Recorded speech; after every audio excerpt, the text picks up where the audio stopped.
The Ripple Effect, Workforce Development and Small Businesses Introduction. Welcome to The Ripple Effect, where we explore how policies impact our economy beyond the surface level.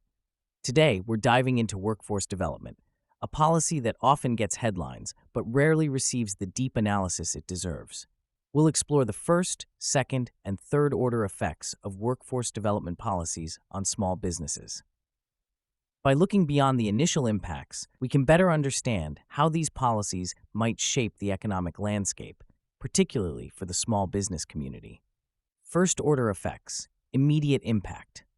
When a candidate proposes investments in workforce development, the first order effects typically focus on direct benefits to the workforce, particularly for primary employers.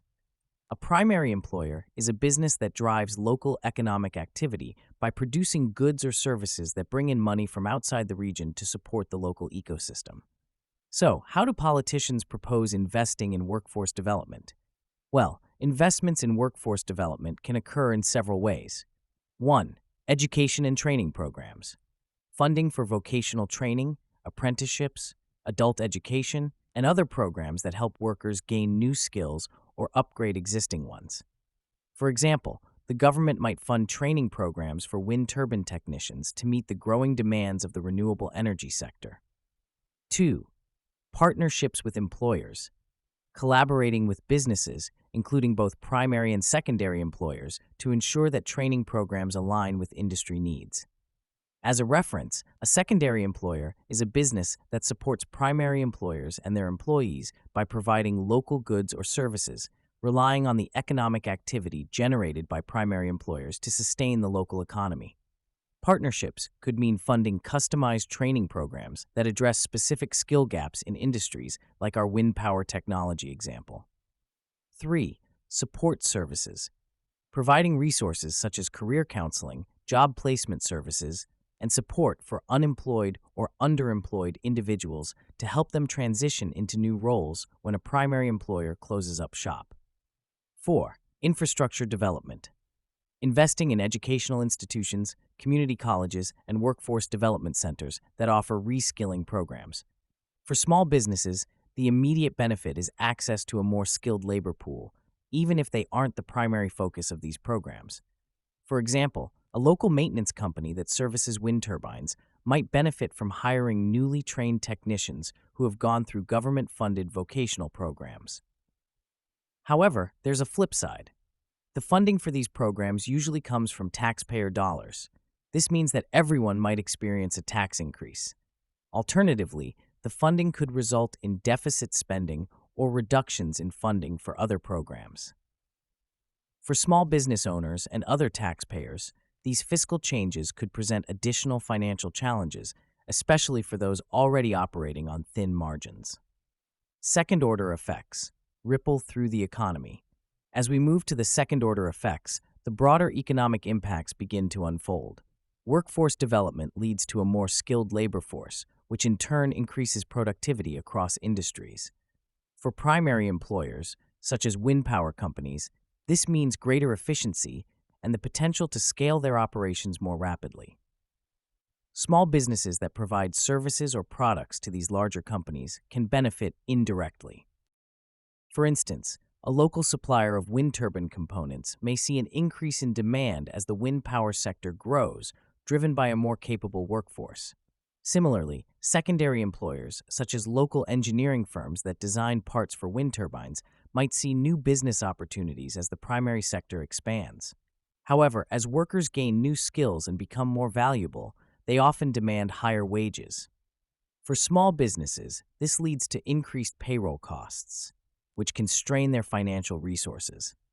Additionally, if workforce development programs are not well targeted, there is a risk of creating a mismatch in the labor market, where the skills developed don't align with the actual needs of local small businesses.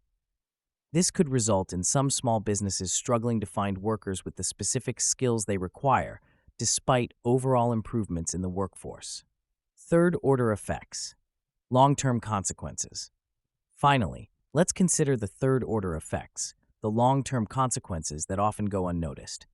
Over time, a more skilled workforce can drive significant economic growth within a community. In the case of our wind power technology example, successful workforce development programs can establish a region as a hub for renewable energy, attracting more businesses and investments to the area. For small businesses, this growth can be both an opportunity and a challenge. On one hand, a thriving wind power industry could lead to increased demand for local services, from catering to legal services. On the other hand, the success of the industry might attract larger companies to the area, increasing competition for both customers and skilled workers.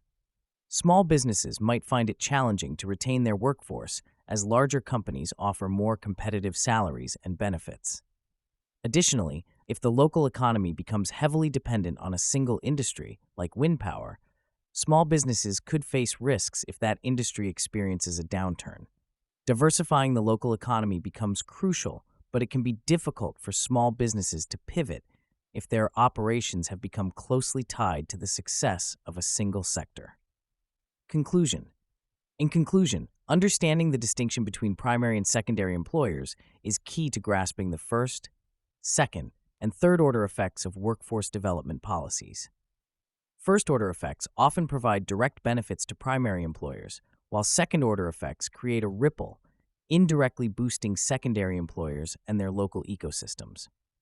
Third-order effects reveal long-term consequences, such as shifts in local economies, competition, and workforce retention. By considering all these layers, we can make more informed decisions on how policies shape the future of small businesses and the broader economy. Thanks for tuning in to The Ripple Effect. Join us next time as we explore the far-reaching consequences of another key policy. Remember, understanding the first, second, and third-order effects can help us make better decisions at the ballot box, decisions that truly support our small business community.